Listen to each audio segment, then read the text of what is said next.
Je vous en prie. Alors, le deuxième interlocuteur du coordonnateur est M. Romik Okilas de Top TV. Au moment où il s'installe, je vais poser comme une question au coordonnateur. Le projet CAB est un financement dans sa phase 1 de la Banque mondiale et dans sa phase 2 de la BAD. Est-ce que vous pouvez expliquer à la presse comment se fait la gestion des fonds ou des ressources financières mises à la disposition du projet CAB? Okay. Je vous remercie de cette question parce que c'est une question, je pense, éminemment importante et intéressante pour tous. Ce qu'il faut savoir, c'est que un projet, en tout cas les projets qui sont faits avec les bailleurs de fonds internationaux, que ce soit la Banque mondiale ou bien la BAD, est d'abord matérialisé par un accord de prêt. Et dans l'accord de prêt, tout est spécifié. Toutes les activités que vous allez faire sont spécifiées, toutes les composantes et l'argent qui va être dépensé est spécifié. Et la manière dont ça va être dépensé. Au quotidien, lorsque l'État congolais signe cet accord de prêt avec la Banque mondiale ou avec la BAD, elle accepte le fait qu'au quotidien, ce sont ces bailleurs de fonds internationaux qui vont gérer le projet CAB en ce qui concerne ce qu'on appelle les aspects fiduciaires, c'est-à-dire la finance et la passation de marché.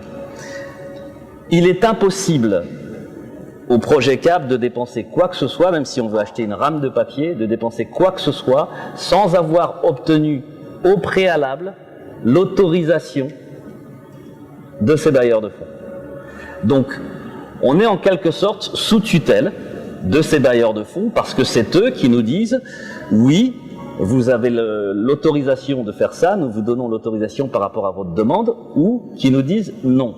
Si nous ne suivions pas ces procédures, de toute manière, le projet CAB est audité une fois par an par un cabinet d'audit international qui vérifie tous les détails, c'est-à-dire qui vérifie que toutes les dépenses, la plus petite soit-il, 100 francs, ont été préalablement autorisées par la banque.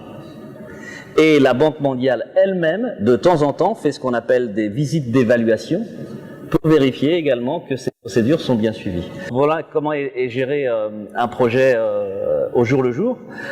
On ne peut pas non plus décider de faire une activité qui n'était pas prévue à l'origine. Si elle devait être faite à un moment donné et très très vite, puisque comme je vous dis, on a à peu près un audit par an et 2 évaluations par an, très très vite on se rendrait compte qu'il y a un problème. Et dans le cas où un problème est détecté, la banque envoie tout de suite une communication sous la forme de ce qu'on appelle un aide-mémoire, non seulement au ministère de tutelle, mais également au ministère des Finances. Et les fonds qui ont été indûment dépensés doivent être remboursés. Alors, M. Romik, le coordonnateur est à votre disposition pour tout ce que vous aurez comme préoccupation. Oui, bonjour, monsieur le coordonnateur. Bonjour.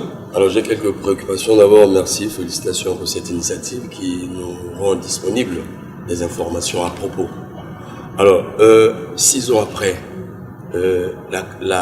quand c'est le mérite, c'est la connexion plutôt Congo-Gabon, à vous entendre. Alors, lorsque je me place géographiquement dans cette partie de la République, et j'essaie de lire, n'est-ce pas, la rudesse de la nature. Alors, quelles sont les difficultés rencontrées dans cette partie de la République pour assurer cette connexion? Les difficultés, ça a été principalement dans le Mayombe. Dans le Mayombe, comme je vous ai dit tout à l'heure, c'est très rocailleux, très rocheux et quelquefois marécageux. Donc évidemment, techniquement, ça a été difficile puisque par exemple, nos règles font que lorsque nous creusons une tranchée, nous devons aller au minimum à 90 cm. Mais il est arrivé que, en raison de la nature du sol, de la roche ou bien du fait que ce soit marécageux, on ne puisse pas le faire. Et dans ce cas-là, on est obligé de dépenser plus d'argent et de recouvrir pour s'assurer quand même de l'intégrité de... Donc la partie la plus difficile a été le Mayombe.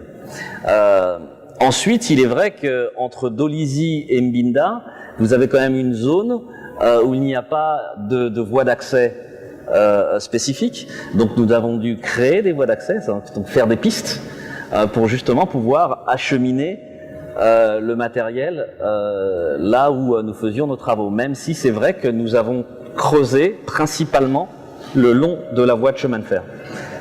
Voilà, c'est principalement ces difficultés techniques que nous avons eues. Mais maintenant, ce sont des difficultés qui sont maîtrisées. Lors de la construction donc des réseaux nord, nous irons beaucoup plus vite. En tout cas, sur la partie Cameroun, qui sera une partie terrestre, vu que la partie RCA sera une partie fluviale, sous-fluviale. Est-ce que ça a eu une incidence sur le budget en fait? Non, ça n'a pas eu d'incidence sur le budget, ça a eu des incidences sur le temps, sur le timing. Mais le contrat que nous avions était ce qu'on appelle un contrat à bordereau de prix, c'est-à-dire que le prix dépend des matériaux qui ont été utilisés et non pas de la durée. Donc que le projet ait duré 1 an ou 1 an et demi, le prix reste le même. Merci. Et lorsque je lis en face de moi le projet CAB Congo, une connexion Internet à haut débit pour une communication rapide et fiable, peut-on penser que vous desservez déjà? Vous avez déjà de la clientèle? Non. Bon, déjà, encore une fois, je vais le redire, mais je pense que c'est important. Le projet CAB, ce n'est pas la fibre optique directement pour l'utilisateur final. Mais c'est vrai que le projet CAB peut contribuer à faire en sorte que le service soit plus fiable, en apportant, comme vous l'avez dit, une sortie supplémentaire, qui pourrait éviter, par exemple, le problème que nous avons connu en juin 2017, lorsque Internet a été coupé partiellement pendant 2 semaines, et à faire baisser les prix en justement permettant aux opérateurs qui, eux, revendent au détail de bénéficier de nouvelles offres en allant les chercher dans d'autres pays. Donc nous, lorsque nous serons en exploitation, parce que non, nous ne sommes pas encore en exploitation, nous ne serons en relation directe qu'avec les opérateurs qui, eux, vendent. C'est-à-dire que nous nous limitons à ce qu'on appelle le marché de gros. Nous ne serons pas sur le marché de détail. Jamais les infrastructures du CAB ne vont directement alimenter les utilisateurs finaux. Cela passera toujours par des intermédiaires. Mais ce qui est transparent, en fait, ça sera transparent pour l'utilisateur. Mais le fait de mailler, d'avoir ce réseau qui aujourd'hui va au Gabon, demain ira au Cameroun, après-demain ira en RCA, et puis peut-être plus tard en Angola, fera en sorte que toute l'activité que nous aurons sur ces réseaux pousseront de manière mécanique les prix vers le bas, de manière mécanique. Et les prix que nous avons aujourd'hui, qui sont parfois considérés comme étant trop élevés, en tout cas par rapport à la connexion sur la fibre optique, dans quelques années seront divisés par un multiple supérieur à 2, 3, 4. Et c'est ce que nous attendons justement de la mise en place des infrastructures du projet CAB. Alors pour terminer, un petit souci, si vous pouvez faire une projection, parce que le gouvernement de la République et le chef de l'État ont ménagé beaucoup d'efforts pour apporter beaucoup de changements en matière de la demande des Congolais. Aujourd'hui, c'est la fibre optique. Hier, c'est l'eau, l'électricité. Mais généralement, il se pose toujours un problème technique. Pour prévoir, puisque la fibre optique est déjà là, pour prévoir l'avenir, qu'est-ce qu'il faut pour des bons services ou les services de qualité?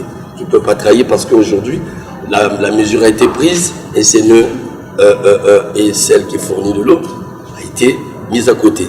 Alors pour prévoir, qu'est-ce que vous pouvez dire? Écoutez, pour s'assurer la pérennité de telles infrastructures, la première chose, c'est d'abord de bien les concevoir, de bien les construire, et ensuite de bien les exploiter. C'est la raison pour laquelle certaines personnes, certaines institutions même, dont la Banque mondiale par exemple, nous poussent à exploiter ces réseaux dans le cadre de partenariats public-privé, c'est-à-dire le public garde la propriété de ces infrastructures, mais elles sont gérées selon les meilleures pratiques par des opérateurs privés qui en retour sont contrôlés par le public. D'accord ? Donc je pense que ça peut être l'une des voies justement d'amélioration de l'exploitation de ces infrastructures et cela peut nous donner de la pérennité sur le long terme. Ensuite, il faut planifier. Vous savez, un réseau en fibre optique, ça peut être entre 15 et 25 ans. C'est-à-dire que le réseau que nous construisons aujourd'hui, dans 25 ans, sera obsolète ou sera endommagé. Donc il faudra déjà planifier le remplacement, le renouvellement ou la construction de futures infrastructures. Donc je pense qu'il y a tous ces éléments-là qui feront que, à l'avenir, nous apportions plus de qualité à l'exploitation et à la distribution des services au travers de ces réseaux. Merci beaucoup. Merci Romik Okilas. Le prochain intervenant, Quentin Louboulé des Pêches de Brazzaville. Monsieur le coordonnateur, la phase 1 est en train d'être bouclée, pour ne pas dire qu'elle est bouclée. Est-ce qu'on peut dire que l'exercice, en termes des finances de cette phase, est aussi bouclé? Non, il ne l'est pas. Il ne l'est pas puisque il nous reste à obtenir un financement de 1,3 milliard pour pouvoir respecter nos engagements vis-à-vis du constructeur. Donc quand bien même l'infrastructure a été réalisée intégralement, nous avons toujours un engagement à satisfaire vis-à-vis du constructeur.